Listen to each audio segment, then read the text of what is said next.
জাতীয় নাগরিক পার্টির কর্মসূচি ঘিরে উত্তেজনা বিরাজ করছে গোপালগঞ্জে। নিষিদ্ধ ছাত্রলীগ ও আওয়ামী লীগের হামলায় রণক্ষেত্রে পরিণত হয়েছে পুরো এলাকা। এমন পরিস্থিতির জন্য কঠিন জবাব দিতে হবে বলে কড়া হুঁশিয়ারি দিয়েছেন এনসিপির আহ্বায়ক নাহিদ ইসলাম। বুধবার দুপুরে গোপালগঞ্জ শহরের পৌর পার্ক এলাকায় সমাবেশে এই ঘোষণা দেন তিনি।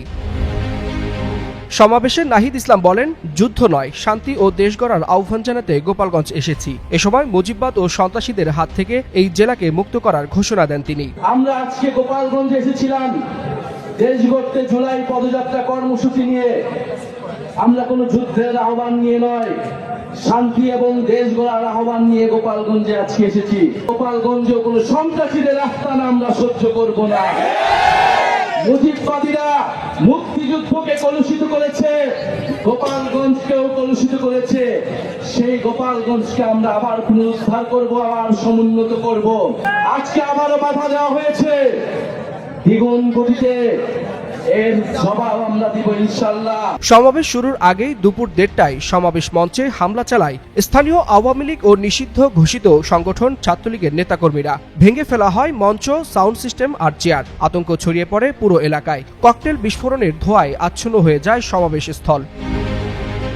এ বিষয়ে এনসিপির সদস্য সচিব আক্তার হোসেন বলেন, ককটেল বিস্ফোরণ ও হামলা করে হিংস্র সন্ত্রাসীরা আমাদের দমিয়ে রাখতে পারেনি। দেশের মানুষ আওয়ামী লীগকে তওবা করার সুযোগ দিয়েছে। জনগণের জীবন বিপন্ন করতে চাইলে মানুষ ছেড়ে দিবে না বলেও জানান তিনি।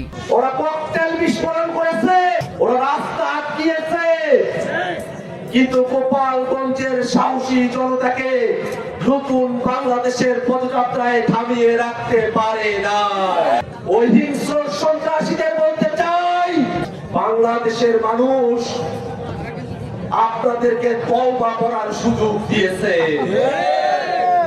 বাংলাদেশের স্বাধীনতা, সার্বভৌমত্ব এবং জনগণের নিরাপত্তাকে বিঘ্নিত করতে চান এদেশের জনগণ, আপনাদেরকে আস্ত রাখবে না। জুলাই পদযাত্রার বাস্তবায়ন কমিটির প্রধান অনিক রায় গোপালগঞ্জকেই মুজিববাদের পতনের সূচনা বিন্দু উল্লেখ করে বলেন, আওয়ামী লীগ ভারতের দল। গোপালগঞ্জ থেকেই শেষ হবে তাদের একচ্ছত্র আধিপত্যের গল্প।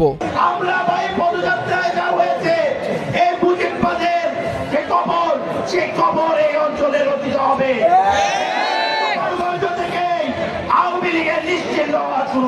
এর আগে এনসিপির মার্চ টু গোপালগঞ্জ কর্মসূচিকে কেন্দ্র করে উত্তেজনা ছড়ায় শহর জুড়ে। হামলার শিকার হয় ইউএনের গাড়িবহর, ভাঙচুর ও অগ্নিসংযোগ করা হয় পুলিশের গাড়ি। ওয়ালিউল হাসানাত, যুগান্তর নিউজ।